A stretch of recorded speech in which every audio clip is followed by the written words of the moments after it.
News है उन विद्यार्थियों के लिए जो विद्यार्थी यूपीटीईटी नोटिफिकेशन का इंतजार कर रहे थे। फाइनली उन विद्यार्थियों का इंतजार समाप्त हो चुका है। शिक्षा सेवा चयन आयोग ने अभी अभी एक नोटिस जारी कर दी है जिसमें सारा का सारा जो कार्यक्रम है वो बताया गया है। क्या क्या बदलाव हुआ इसके बारे में भी जानकारी दी गई है। तो वीडियो को जल्दी से लाइक कर दें, शेयर कर दें और जिन छात्रों ने चैनल को अभी भी सब्सक्राइब ना किया हो तो जल्दी से सब्सक्राइब कर लें ताकि आप लोगों को इसी प्रकार की ऑथेंटिक अपडेट्स सबसे पहले मिलती रहे। सबसे पहले तो मैं आपको जानकारी दूं कि पिछले लगभग 3-4 दिन से मैं लगातार यूपीटीईटी को लेकर के वीडियो बना रहा हूं और लगभग सभी वीडियोस में मैं आप लोगों को जानकारी दे रहा हूं कि यूपीटीईटी का जो नोटिफिकेशन है वो इसी महीने जारी होगा। यहां पर ये देख सकते हैं, ये 2 दिन पहले का वीडियो है जिसमें मैंने आप लोगों को जानकारी दी थी कि यूपीटीईटी का जो नोटिफिकेशन है वो इसी महीने जारी होगा। ये देख सकते हैं आप लोग, ये 18 मार्च का वीडियो है, परसों का वीडियो है। और इसी तरीके से मैंने जितने भी वीडियोस बनाए हैं सभी में मैंने आप लोगों को यही जानकारी दी थी कि यूपीटीईटी इस महीने और उसके बाद में असिस्टेंट प्रोफेसर भर्ती 15 अप्रैल तक, फिर उसके बाद में आप लोगों की टीजीटी और पीजीटी की वैकेंसी आएगी।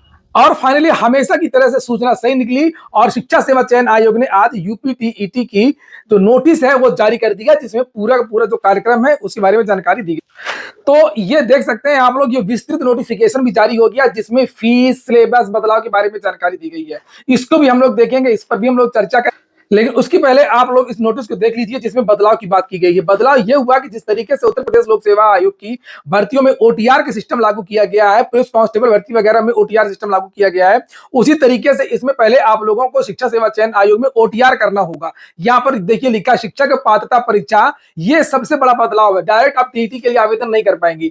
पहले एक वेबसाइट में लिंक दिया गया है यूपीटीईटी upessc.org, यहाँ पर जाकर के आप लोग ओटीआर भरेंगे। ओटीआर उसी तरीके से होता है जिस तरीके से आप लोग किसी भर्ती के लिए आवेदन करते हैं जिसमें सारी डिटेल्स आपको देनी होती है। तो ओटीआर पहले कर लीजिए। उसके बाद में लिखा है 27 मार्च से प्रारंभ होने वाली आवेदन की प्रक्रिया में अपना आप लोग आवेदन करें। तो इसके लिए जो आवेदन शुरू होंगे वो 27 मार्च से शुरू होंगे और 26 अप्रैल इसकी लास्ट डेट है। अब आते हैं हम लोग जो शिक्षा सेवा चयन आयोग ने जो ऑफिशियल बड़ा वाला जो नोटिफिकेशन जारी किया है जिसमें पूरी जानकारी दी गई है, तो उस नोटिफिकेशन को भी आप लोग देख लीजिए। लेकिन एक सूचना है उन विद्यार्थियों के लिए जो विद्यार्थी यूपीटीईटी एक बार में ही क्रैक करना चाहते हैं, वो भी अच्छे नंबर के साथ में, क्योंकि हो सकता है कि आगे आने वाले समय में इतना ज्यादा बदलाव हो रहा है शिक्षा विभाग में कि जिसके बारे में कुछ कहा नहीं जा सकता है। किसको टीटी करना पड़ेगा, किसको टीटी नहीं करना पड़ेगा, या टीटी के नंबर जुड़ जाएंगे, कहीं नया आयोग बन रहा है कि पुराना आयोग बंद किया जा रहा है, कुछ ना कुछ तो होता ही रहता है। इसलिए टीटी में निश्चित तौर पर आने वाले समय में नंबर भी जुड़ सकते हैं। तो अगर आप लोग अच्छे नंबर प्राप्त करना चाहते हैं तो आप लोगों के लिए एक इस प्लेटफॉर्म पर target with PS Parihar platform पर आप लोगों को एक अच्छे और बेहतरीन नोट्स बनाए गए हैं।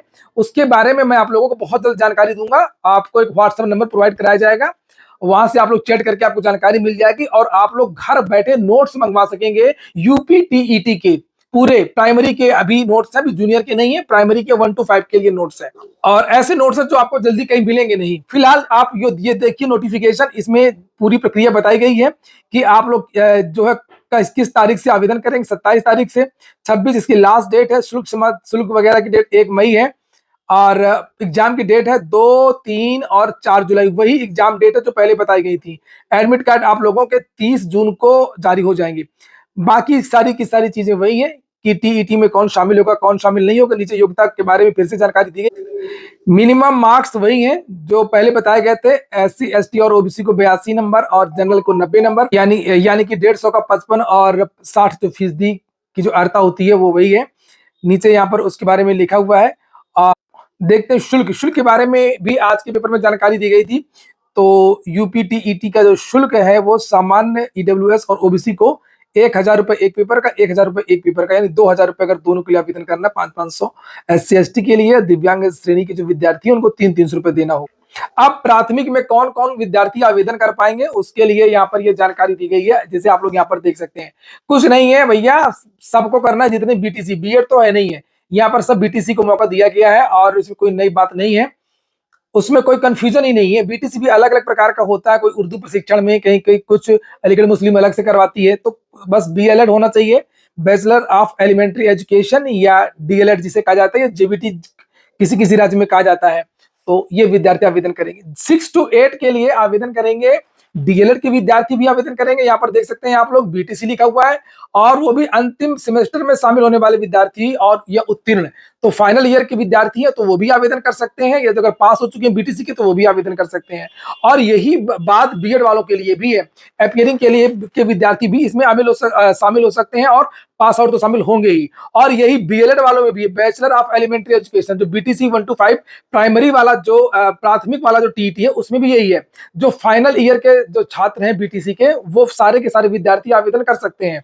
सभी में अंतिम वर्ष ही लिखा हुआ है, ये देखिए सब में अंतिम वर्ष लिखा हुआ है। तो अपियरिंग के विद्यार्थियों को मौका पहले भी दिया जाता था, इस बार भी मौका दिया गया। किन विद्यार्थियों को कितना छूट दिया जाएगा उसके बारे में भी लिखा हुआ है, और जो विद्यार्थी ब्रिज कोर्स करेंगे ये उनको भी छूट की बात की गई है। बीएड वाले जो विद्यार्थी उनके बारे में जानकारी दी गई है। अब परीक्षा प्रारूप के बारे में तो मैंने आप लोगों को सुबह की वीडियो में बता ही दिया था। जो विद्यार्थी मेरा नियमित वीडियो देखते हैं उनको कोई कंफ्यूजन कहीं पर भी नहीं होगा। मैंने कहा था कि जो परीक्षा का जो प्रारूप और सिलेबस है वो एनसीटीई तय करता है, और उसमें कुछ हेर फेर नहीं कर सकता। ना तो ये समय में बदलाव कर सकते हैं, और ना ही ये परीक्षा की योजना में बदलाव कर सकते हैं। शिक्षा सेवा चयन आयोग मैंने कुछ नहीं इसके बारे में। तो ये तो एग्जाम कराने वाली, कंडक्ट करने वाली एक बॉडी है बस, और कुछ नहीं है। तो ये वही सिलेबस है जो आप लोगों का सीटेट में और यूपी टेट में होता रहा है।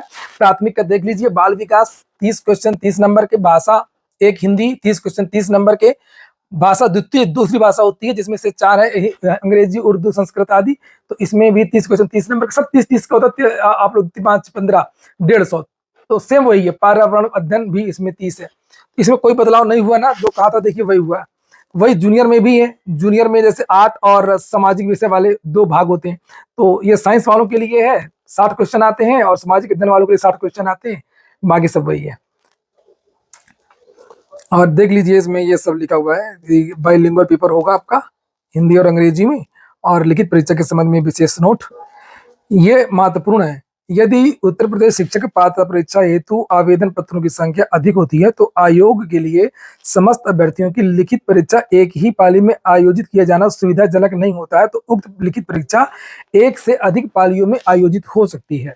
यदि परीक्षा एक से अधिक पालियों में आयोजित की जाती है तो अभ्यर्थियों के तुलनात्मक मूल्यांकन हेतु स्कोर के नॉर्मलाइजेशन की प्रक्रिया लागू होगी। स्कोर के नॉर्मलाइजेशन की उक्त प्रक्रिया आयोग की सूचना विज्ञप्ति संख्या इतना इतना 26 फरवरी विहित प्रक्रिया के द्वारा किया जाएगा, जिसका निर्णय अंतिम होगा। अर्हक अंक के बारे में यहाँ पर ये जानकारी दी गई, आप लोग इसको भी देख लीजिए। जो बात मैंने वीडियो के शुरू में बताई थी वही बात है, सारी बातें क्लियर है। कहाँ पर कंफ्यूजन है?